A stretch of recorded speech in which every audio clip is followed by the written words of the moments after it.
দর্শক, শিশু রামিসাকে ধর্ষণ এবং হত্যার ঘটনায় দায়ের করা মামলার আজ চার্জশিট জমা দেওয়ার কথা রয়েছে। সিএমএম কোর্টে আছেন সহকর্মী মুহাইমিনুল অপু, তিনি আমাদের সাথে এই মুহূর্তে যুক্ত হচ্ছেন। অপু, একটু জানাবেন যে আসলে আদালতে জমা দেওয়া যে চার্জশিট সেটি আসলে কখন জমা দেওয়া হবে, আর নতুন কোনো তথ্য আছে কিনা এই বিষয়ে আপনার কাছে এখন পর্যন্ত?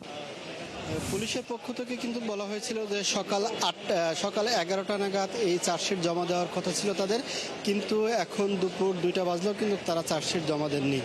সেক্ষেত্রে কিন্তু এখনও বিলম্ব হয়েছে, অর্থাৎ 3 ঘন্টা কিন্তু কোর্ট খোলা থাকবে, অর্থাৎ বিকাল 5টা পর্যন্ত। তবে ধারণা করা যাচ্ছে তারা 5টার ভিতরে এই চার্জশিট জমা দিবে এবং আজকেই কিন্তু এই চার্জশিট জমা দেওয়ার পরে বিচারিক কার্যক্রম শুরু হওয়ার কথা রয়েছে এবং কালকে থেকে কিন্তু সরকারি ছুটি রয়েছে, ঈদের ছুটি। সেক্ষেত্রে আজকেই এই বিচার কার্যক্রম শুরু হতে পারে, এমনটা কিন্তু আমরা বিভিন্ন সূত্র থেকে জানতে পেরেছি।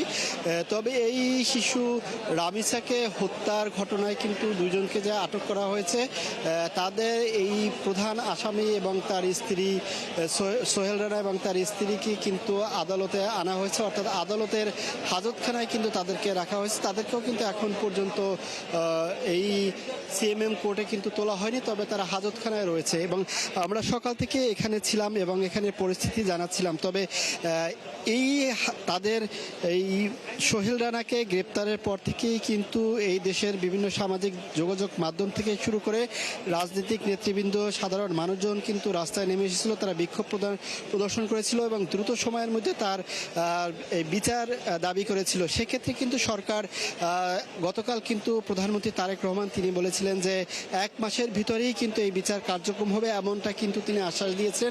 তবে আজকে কিন্তু স্বরাষ্ট্রমন্ত্রী বলেছেন যে অর্থাৎ 5 থেকে 7 দিনের ভিতরেই তারা বিচার কাজ সম্পন্ন করতে পারবেন, এমনটা কিন্তু তারা বলেছেন। তবে আজকের পর কিন্তু ঈদের ছুটি থাকবে, তারপর আবার কোর্ট বসবে, সেক্ষেত্রে কিন্তু বিচার কাজ আরও কিছুটা সময় লাগতে পারে। তবে সরকার থেকে যেটি বলা হয়েছিল যে এই সব ধর্ষণ মামলা আমরা এর আগেও আসিয়ার বিষয়ে দেখেছি যে 1 মাসের ভিতরে কিন্তু সেটি বিচার কার্যক্রম হয়েছিল।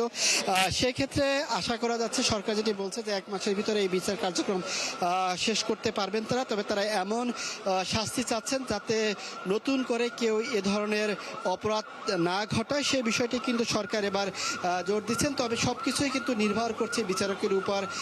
আদালতে আজকে তাকে যদি সিএমএম কোর্টে তোলা হয়, তিনি যদি নাম না জারি করেন, সেক্ষেত্রে কিন্তু তার আবারও সুযোগ থাকছে। সেক্ষেত্রে কিন্তু বলা হচ্ছে যে আর 3 ঘন্টার সময় রয়েছে, 3 ঘন্টার ভিতরে যদি এই পুলিশের পক্ষ থেকে চার্জশিট জমা দেওয়া হয়, সেক্ষেত্রে কিন্তু আজকেই শুনানি শুরু হবে। সেক্ষেত্রে শুনানি শুরুর পরে কিন্তু এই রাষ্ট্রপক্ষের যে আইনজীবী নিয়োগ করা হয়েছে তারা হয়তো এর পরবর্তীতে ব্রিফিং করবে। সেক্ষেত্রে কিন্তু আমরা তখন তাদের সেই কথা বিস্তারিতভাবে জানাতে পারবো। তবে এখন পর্যন্ত সকাল 11টা থেকে এখন পর্যন্ত কিন্তু এই পুলিশের পক্ষ থেকে এখন পর্যন্ত কোনো চার্জশিট কিন্তু দেওয়া হয়নি। তবে এখনও কিন্তু অপেক্ষায় রয়েছে আমরা চার্জশিট জমা দেওয়া হলে এবং পরবর্তীতে আমরা সে বিষয়ে আরও বিস্তারিতভাবে জানাতে পারবো। ইসরাত। মুহাইমিনুল অপু, আপনাকে ধন্যবাদ। দর্শক, আমাদের সহকর্মী মুহাইমিনুল অপু আমাদের সাথে যুক্ত হয়েছিলেন সিএমএম কোর্ট থেকে।